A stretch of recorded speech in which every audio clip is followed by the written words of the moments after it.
वक्रतुंड महाकाय सूर्यकोटिः समप्रभ निर्विघ्नं कुरु मे देव सर्वकार्येषु सर्वदा।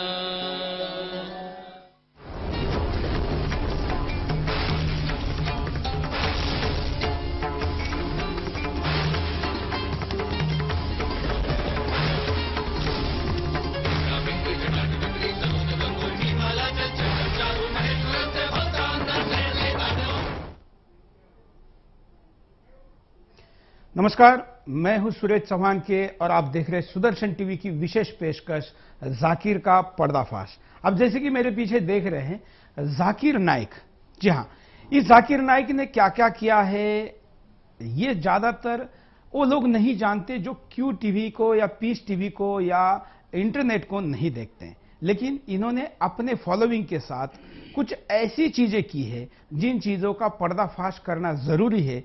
इसलिए हम देश के सामने की बाकी सारी समस्याओं को छोड़कर इस समस्याओं पर इसलिए आए हैं कि देश की जनता का इस कुतर्की के ऊपर ध्यान जाना जरूरी है और इसके कुतर्कों में अब तक फंस चुके, जैसे कि यह दावा करता है कि 40,000 लोगों को इसने इस्लाम कबूल करवाया है और ज्यादा लोग इसके इस बहकावे में ना आए।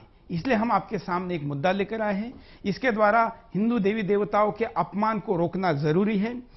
सरकार कार्रवाई नहीं कर रही है, भारत का कानून कहीं नहीं दिख रहा है, हिंदू संगठन क्यों चुप है। मैं इस कार्यक्रम से उनको भी आह्वान कर रहा हूं और साथ में जाकिर नाइक को दोबारा आह्वान कर रहा हूं। मैंने इस चैनल से लाइव में पहले भी किया है और उन तक पहुंचने का प्रयास किया है, लेकिन वो शायद हमारे संपर्क में नहीं आना चाहते। जाकिर नाइक जो भी बोलते हैं वो लोगों को चर्चा के लिए बुला के अपमान करते हैं। ऐसा उन्होंने श्री श्री रविशंकर का किया है और ऐसे कई चीजों को हम आज से लेके अगले 7 दिनों तक आपके सामने लेकर आने वाले हैं। लेकिन मैं दोबारा जाकिर नाइक को आह्वान करता हूं। मुझे पता है कि आप इस कार्यक्रम को लाइव जरूर देख रहे होंगे क्योंकि आपके लोगों ने कहा है कि हम इसको मॉनिटर करेंगे और पहला नोटिस भी आप हमको भेज चुके हैं। तो मैं जाकिर नाइक को कहूंगा कि अगर आप लाइव में अभी वीडियो भी नहीं आ सकते तो हमारे नंबर पर फोन करके आप इस चर्चा में सहभागी हो सकते हैं। हम बिल्कुल खुले हैं कि, और बल्कि हम ये चाहते हैं कि हम आपके साथ आप जहां बुलाएंगे वहां आके चर्चा करेंगे, चाहे तो आपके चैनल पे भी आके चर्चा करेंगे। लेकिन अभी चर्चा में हमें नहीं बुलाया या आप नहीं कह सकते। आप स्क्रीन पर चल रहे या सुदर्शन के नंबर पर फोन करके इस चर्चा में सहभागी हो सकते हैं। आज की ये चर्चा हम यहां पर शुरू करने वाले हैं, लेकिन हमने ये सारा प्रपंच क्यों किया है, ये कार्यक्रम क्यों रखा है, क्या है मुद्दा, जरा देखिए।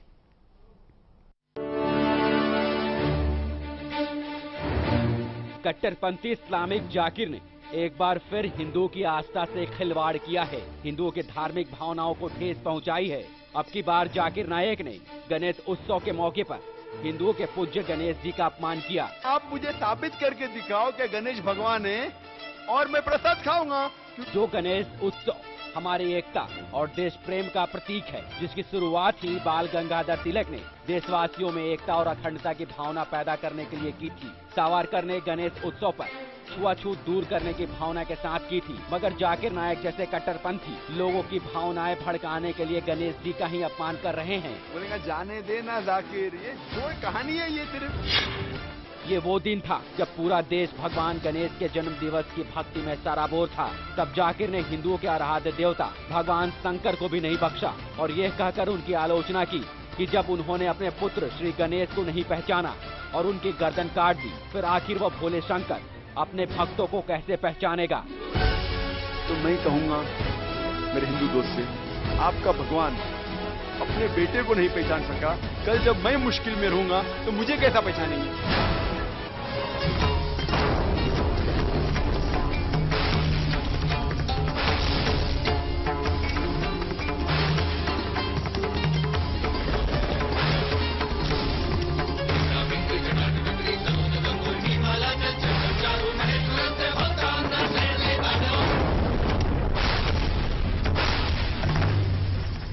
शायद जाकिर जैसे लोग इस कहानी के पीछे छुपी उस सच को भूल गए जिसमें हिंदुत्व ने हमेशा अधर्म पर विजय प्राप्त की है।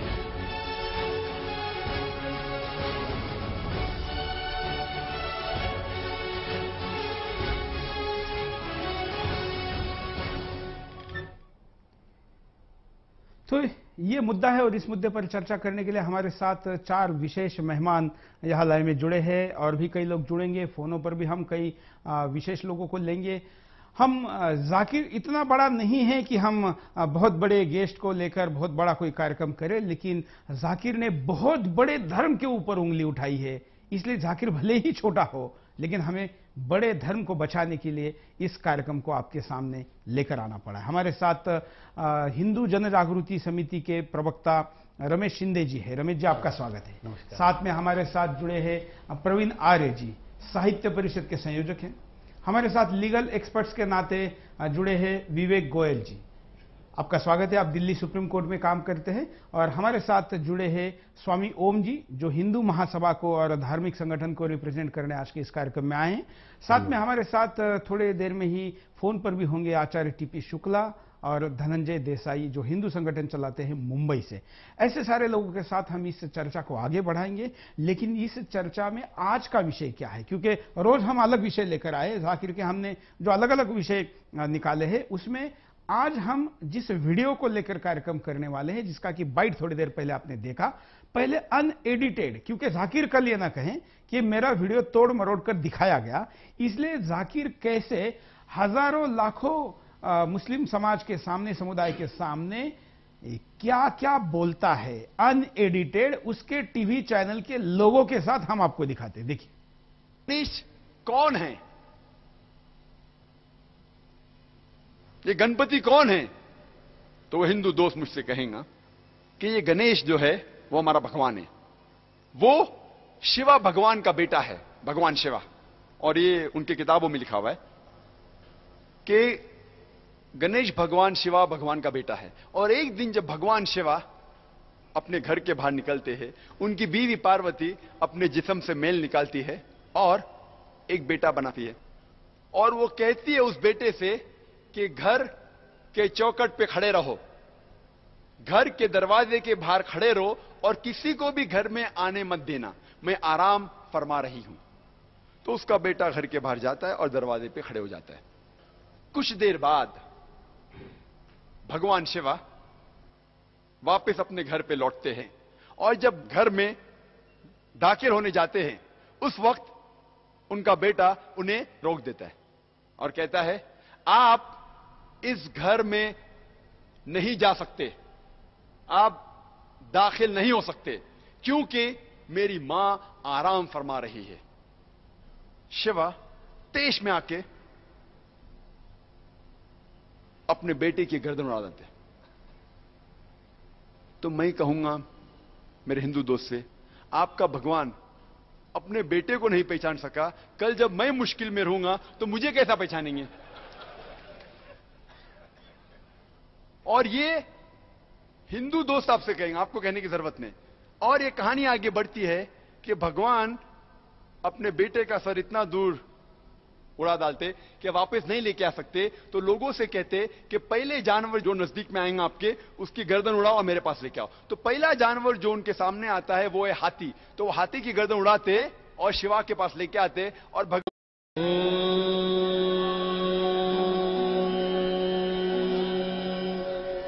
वक्रतुंड महाकाय सूर्यकोटिः समप्रभ निर्विघ्नं कुरु मे देव सर्वकार्येषु सर्वदा।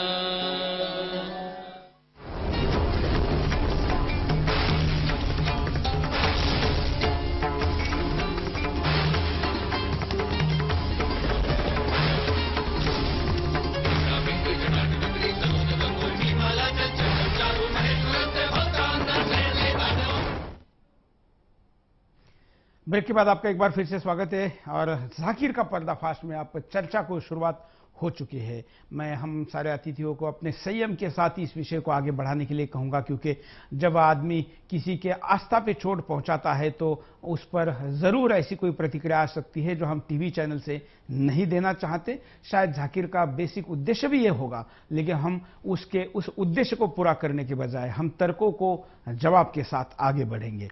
मक्का विषय पर हमारे साथ ओम जी कुछ बात कर रहे थे, हम उसको आगे बढ़ाते हैं और फिर आपके साथ और भी मुद्दे लेकर आएंगे। ओम जी।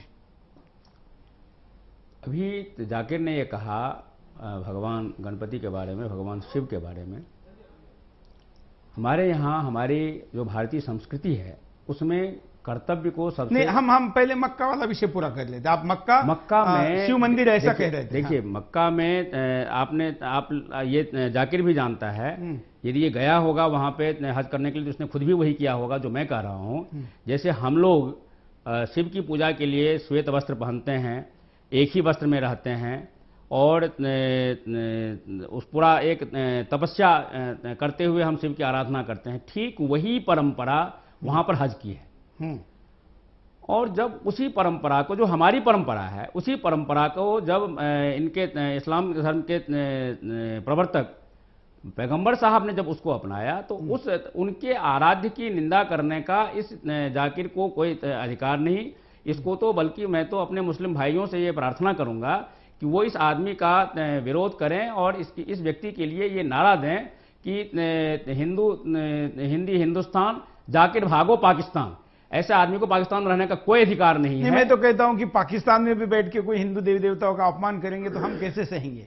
दुनिया की किसी भी कोने में बैठकर अगर कोई करे तो उसको कैसे बोलने देंगे? मुंबई में तो ये खुलेआम घूम रहा है, भारत में खुलेआम घूम रहा है। जैसे कि विवेक ने कहा कि ये गैर कानूनी है, फिर भी कानून अब तक इस पर कोई काम नहीं कर रहा है। लेकिन आप आम आदमी, इस देश का, इस जाकिर जिसकी बदनामी कर रहा है, इन देवी देवताओं पर जो आस्था रख सकता है, उसके पास एक उपाय है, वो हम बाद में बताएंगे। पहले इस पूरी समस्या को हम डिस्कस करें। अभी आप पुराण की बात को बोलिए। हम लोग भारतीय हैं, भारतीय परंपरा में मातृभक्ति, पितृभक्ति, ये सब हमारी परंपराओं में आता है। हमारे यहाँ श्रवण कुमार जी हुए हैं जिन्होंने अपने पिता को सभी तीर्थों में अपने कंधे पे अपने माता पिता को उन्होंने लेकर के तीर्थाटन कराया। यहाँ पर कर्तव्य को दिखाया गया है। भगवान शिव अपने पुत्र से अपने आज्ञा का पालन कराना चाहते हैं। भगवान गणपति अपने माता के आदेश का पालन करते हुए अपने कर्तव्य का पालन करना चाहते हैं। तो यहाँ पर सिर्फ एक कर्तव्य दिखाया गया है और ये हम गौरवान्वित हैं कि भगवान गणपति ने अपने कर्तव्य को निभाया और भगवान शिव ने अपने कर्तव्य को निभाया। और अपार स्नेह, क्या जाकिर अपने किसी बेटे को मार करके जीवित कर सकता है? उसमें शक्ति हमारे भगवान शिव में ही वो शक्ति है जो उन्होंने उनके आज्ञा का पालन नहीं होने के परिणाम स्वरूप भगवान गणपति को का सिर अलग किया।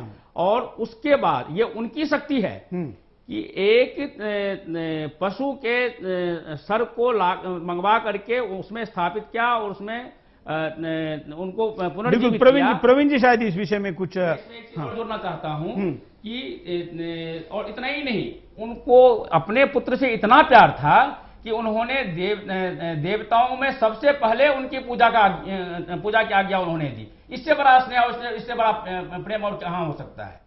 बिल्कुल प्रवीण जी, इसमें सबसे, जैसे ओम जी ने, स्वामी जी ने बताया, कर्तव्य बोध तो उसमें प्रमुख रहा कि पहले जो आज्ञा थी, मात्र आज्ञा थी, पार्वती माता ने उनको कहा कि भाई मेरे क्या नाम, विश्राम में विघ्न ना हो, कोई भी हो। तो चाहे ये क्या नहीं पता था, शिव जी को भी, शंकर भगवान को भी पता था ये मेरे पुत्र हैं, और गणेश को भी पता था ये मेरे पिता है।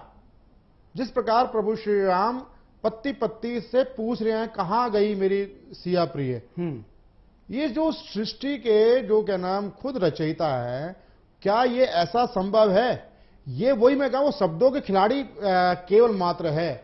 उसने जिस प्रकार, दूसरी बात, यहां उसको ये तो दिखाई देता है कि कहां है भगवान, कौन है गणेश, उसको ये दिखाई नहीं देता कि हमारा विज्ञान उस समय भी कितना समृद्ध था। आज हम देहदान की बात करते हैं, आज हम अंग प्रत्यारोपण को देखते हैं, वह प्रत्यक्ष आप देखिए प्राणी मात्र का सामंजस्य दिखाया है कि जो प्रारंभ, जो एक मानव अंग की एक आयु सीमा होती है, हर अंग का एक समय निश्चित होता है, वो जीवन जिंदा रहता है। जिस समय उनको तुरंत आवश्यकता थी, जो पहला प्राणी मिला उस प्राणी का अंग प्रत्यारोपण कर दिया गया। और उसके साथ ये भी दृष्टि एक तो देहदान, उसके साथ अंग प्रत्यारोपण हमारा विज्ञान, दूसरा प्राणी मात्र से प्रेम अभाव समरसता। इसको ये जाकिर को ये नहीं दिखाई दी। और शल्य चिकित्सा का ये सबसे बड़ा दुनिया में उदाहरण है। ओपन हार्ट सर्जरी या हार्ट प्लांटेशन होता है, या तो सीधे सिर का प्लांटेशन किया गया है। बिल्कुल बिल्कुल, और सफल प्लांटेशन।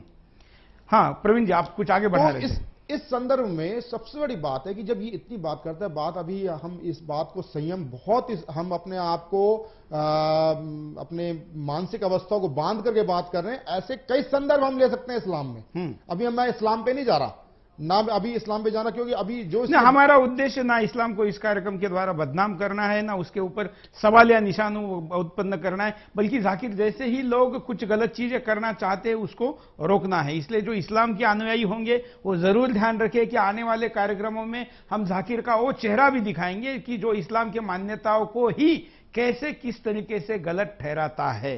रमेश जी कुछ कहना चाहेंगे?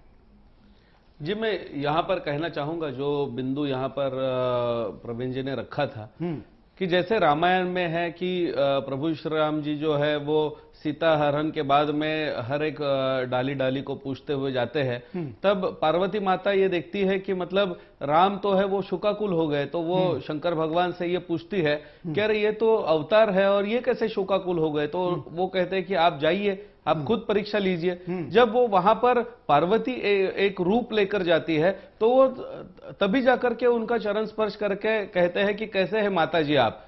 तब उनको पता चलता है कि मतलब ईश्वर की ये बहुत सारी लीलाएं होती है। तब वो कहते हैं या फिर जैसे सीता ने कहा कि मुझे ये सुवर्ण वाला हरिण ला के दो, तो खुद जो विश्व के निर्माता है, जिनको विष्णु का अवतार कहा गया है, ऐसे राम को क्या पता नहीं था कि उन्होंने तो सुवर्ण वाला कोई सोने का हरिण बनाया ही नहीं है, लेकिन उस अवस्था को, उस स्थिति को पूरा करना था, वन में जाना था और रावण तक पहुंचना था, एक रावण को ऐसे विषय के लिए निमंत्रित करना था और